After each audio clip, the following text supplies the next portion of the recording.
Bismillahirrahmanirrahim. Assalamualaikum warahmatullahi wabarakatuh.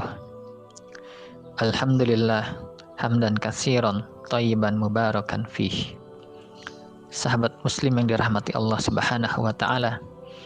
Suatu ketika Rasulullah sallallahu alaihi wasallam sedang berjalan bersama dengan Mu'adz bin Jabal dengan menunggangi seekor keledai. Lalu Rasulullah sallallahu alaihi wasallam bertanya kepada Mu'adz bin Jabal, "Ya Mu'adz, atadari ma haqqallahu 'alal ibadi?" Ya Mu'adz, tahukah engkau apa hak Allah atas para hamba-hambanya? Kemudian Mu'adz menjawab, qala Allahu wa rasulahu a'lam. Sesungguhnya Allah dan Rasulnya lebih tahu. Lalu Rasulullah SAW bersabda, haqqallahu 'alal ibadi an ya'buduhu wa la yusyriku bihi syai'an. Hak Allah atas hambanya adalah hendaknya mereka beribadah hanya kepada Allah, wa la yusyriku bihi syai'ah, dan tidak menyekutukan Allah dengan segala sesuatu. Sahabat muslim yang dirahmati Allah Subhanahu wa taala. Berdasarkan hadis yang tadi dibaca, perkara pertama yang menjadi hak Allah adalah beribadah hanya kepada Allah Subhanahu wa taala saja. Hal ini sesuai dengan firman-Nya di dalam Quran surat Az-Zariyat ayat ke-56. A'udzubillahi minasyaitonirrajim. Wa ma khalaqtul jinna wal insa illa liya'budun. Yang artinya, dan tidaklah kami menciptakan jin dan manusia kecuali untuk beribadah.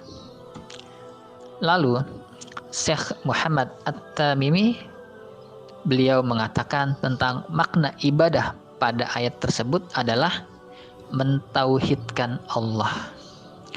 Hal itu sesuai pula dengan risalah yang dibawa oleh para nabi dan rasul, yaitu risalah tauhid. Walaqad ba'asna fi kulli ummatin rasula an ya'budullaha wajtanibut tagut. Yang artinya, dan sungguh kami telah mengutus pada setiap umat seorang rasul untuk menyeru sembahlah Allah dan jauhilah tagut. Quran surat An-Nahl ayat 36. Lalu di surat yang lain Allah Subhanahu wa taala berkata, fa'lam annahu la ilaha illallah wastaghfir li dzambika walil mu'minina wal mu'minat wallahu ya'lamu mutaqallibakum wa maswaakum. Artinya, ketahuilah sesungguhnya tidak ada sesembahan yang berhak untuk disembah selain Allah, dan mintalah ampun atas dosa-dosamu. Quran surat Muhammad ayat ke-19. Sahabat muslim yang dirahmati Allah Subhanahu wa taala. Perkara kedua yang disebutkan pada hadis yang tadi dibacakan adalah tidak berbuat syirik kepada Allah Subhanahu wa taala. Karena perkara syirik adalah perkara yang paling buruk dan paling hina yang dilakukan seorang hamba terhadap Rabb-Nya. Yang jika seorang hamba atau seorang muslim terjerumus ke dalam perkara kesyirikan, maka sejatinya dia telah berbuat kezaliman untuk dirinya sendiri. Wa idz qala Luqmanu li ibnihi wa huwa ya'idhuhu ya bunayya la tusyrik billah inna syirka la zulmun azim. Artinya, dan ingatlah ketika Luqman berkata kepada anaknya di saat dia memberikan pelajaran kepada anaknya. Luqman berkata, ya bunayya, wahai anakku, la tusyrik billah, janganlah engkau menyekutukan Allah. Inna syirka la zulmun azim, karena sesungguhnya mempersekutukan Allah itu adalah kezaliman yang sangat besar. Quran surat Luqman ayat ke-13. Kemudian di surat lain Allah berkata, innahu may yusyrik billahi faqad harramallahu alaihi al-jannata wa ma'wahun nar.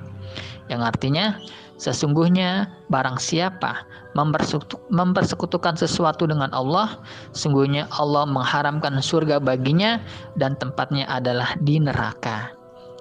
Quran surat Al-Maidah ayat 72. Dan sahabat muslim dirahmati Allah Subhanahu wa taala, akibat paling buruk yang disebabkan dari perbuatan syirik adalah terhapusnya pahala seluruh amal ibadah dan amal kebaikan yang telah kita kerjakan. Di mana Allah Subhanahu wa taala berfirman di dalam Al-Qur'an surat Az-Zumar ayat ke-65, "Walaqad uhiya ilaika wa ilal ladzina min qablika la in asyrakta la yahbatanna 'amalika wa la takunanna minal khasirin." Yang artinya, dan sesungguhnya telah diwahyukan kepadamu dan kepada para nabi-nabi yang sebelummu, jika kamu berbuat syirik, niscaya akan terhapuslah amalmu dan tentulah kamu termasuk orang-orang yang merugi. Kemudian dalam surat lain Allah Subhanahu wa taala berkata, "Walau asyraku lahabitu anhum ma kanu ya'malun." Yang artinya, dan seandainya mereka berbuat menyekutukan Allah atau berbuat syirik, maka lenyaplah dari mereka amalan-amalan yang telah mereka kerjakan. Quran surat Al-An'am ayat ke-88. Sahabat muslim dirahmati Allah Subhanahu wa taala, tentunya kita tidak ingin pahala yang telah kita dapatkan dengan bersusah payah, mengeluarkan tenaga dan juga biaya yang banyak terhapus tanpa sisa sedikit pun karena sebab kita melakukan perbuatan syirik, yaitu menyekutukan Allah. Mari kita jaga diri kita dan keluarga kita agar terhindar dari perbuatan yang dapat merugikan kita dan keluarga kita nanti di kehidupan akhirat. Dengan cara apa? Dengan cara balillaha fa'bud wa kum minasyakirin.